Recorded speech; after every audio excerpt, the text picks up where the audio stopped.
Lifestyle choices, not hormones, is what determine the outcomes of your menopausal weight gain. Take a moment to think about that. Your lifestyle, not just hormones, determine how menopause affects your weight. It's time to rethink what really is at play here. In this video, we're going to dive into the surprising truth behind weight loss and menopause. And no, despite what you think, it is not just about hormones. We'll uncover the role of lean muscle mass, basal metabolic rate, and total energy expenditure, revealing what might be the key to success. Plus, we'll bust common myths around hormonal changes and appetites, and introduce the one game changer you have to implement if you want to combat menopausal weight gain. Cool, Shona. I know this is something a lot of our clients at Coach Perry struggle with. Let's dive into the literature a bit.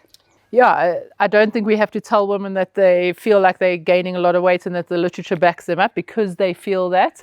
It is, like you say, a common complaint, but the literature does show that there are physiological changes, so a reduction in lean muscle mass and an increase in body fat percentage with age. Okay, Shona, I know this seems obvious, but can you dive a bit more into the specifics?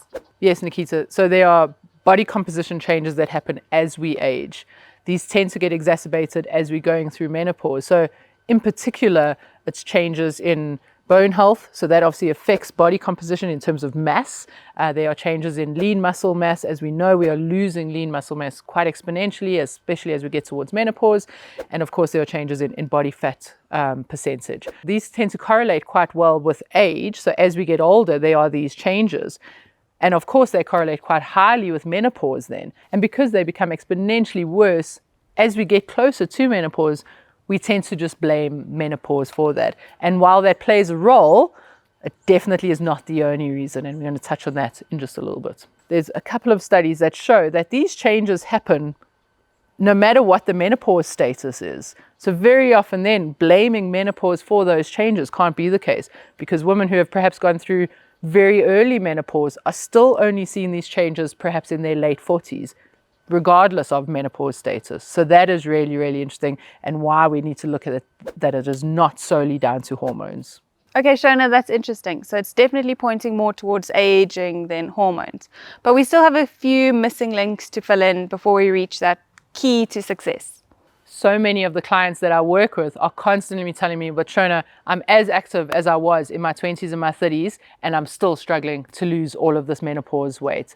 And I'm here to tell you that you're not as active as you were in your 20s and 30s. And it all comes down to this equation. We have to consider a number of things, not just your physical activity that you're doing. We're considering what is being utilized at rest. We're considering what the body utilizes just to function. And then, of course, what you're doing as physical activity, as well as non-enforced physical activity or non-conscious physical activity. So in order to understand this, we have to look at a couple of factors. The first being basal metabolic rate. The second being our total energy expenditure. So basal metabolic rate is the energy you are using just by sitting over here watching this video. It is what your body utilizes just to function. So your heart, your brain, your eyes, your digestive system, all of those things requires energy to function. And so there is energy being utilized for you to watch this video. Your total energy expenditure is broken down into your basal metabolic rate, the thermic effects of food, and your physical activity. What we need to note here, though, is that your physical activity is not just focused exercise, it's movement all day long. Okay, Shona, so what does that mean for weight management? Essentially for weight management, Nikita, we have to have an equation of calories in versus calories out. Right? If you're taking in too many calories and not expending them, not getting them out, you are going to pick up weight.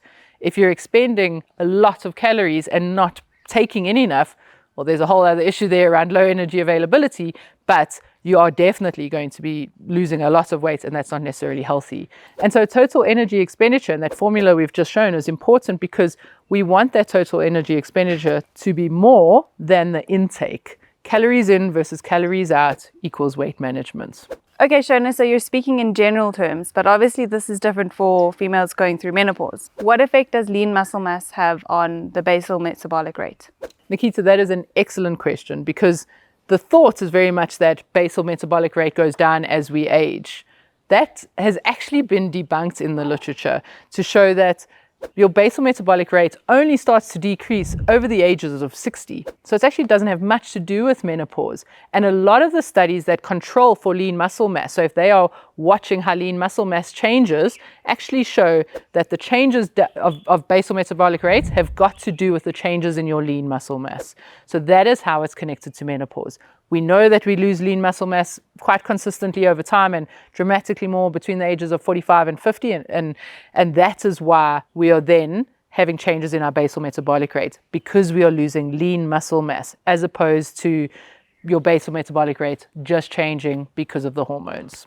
Along with that, there are many, many studies that are showing that we're just not as active as we were in our 20s and 30s. And I've had clients tell me, Shona, I am doing as much exercise, if not more, than I was.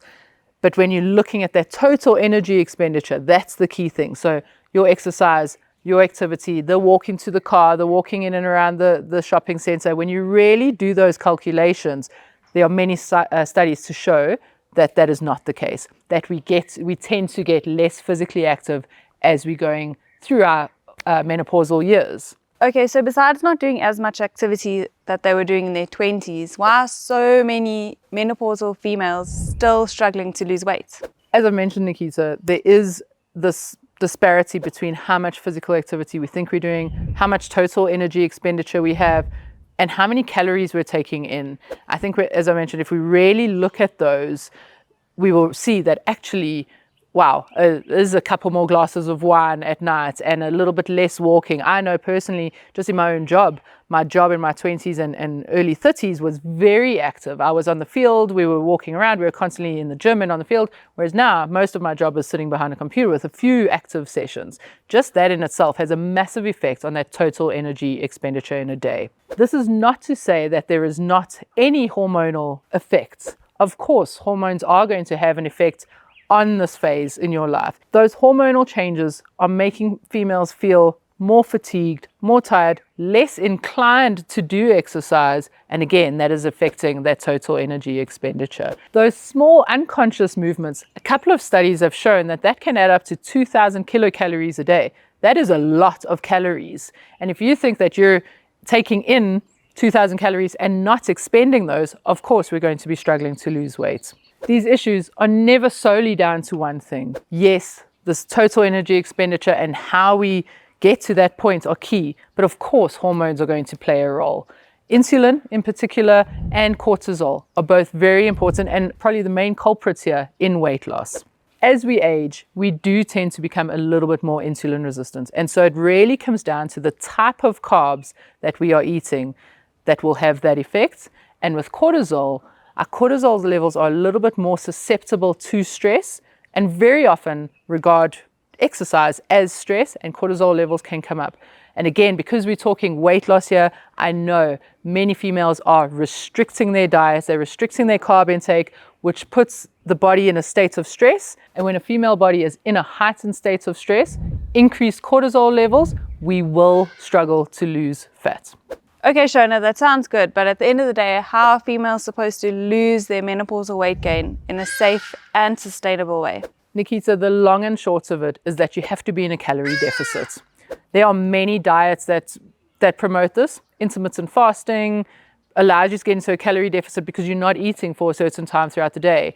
The keto diet does this because you're not taking in different nutrients, as many of these diets do. The long and the short of it is you have to get into a calorie deficit in order to lose this weight. And so in order to do that, if you use exercise to help increase that total energy expenditure, so be it. But try and find a form of exercise that is sustainable for you. So if you hate running, don't use running as the exercise to help you there. Find something that works for you in that regard. Right, Shona, that sounds good, but is there really no other quick fixes to losing the weight? Nikita, this isn't a magic bullet. It's not going to help you lose weight quickly. It is what I regard for menopausal women to lose weight and lose weight sustainably is resistance training. We know the changes of muscle mass as you're going through menopause, and it is proven over and over again that resistance training can reverse those changes in muscle mass.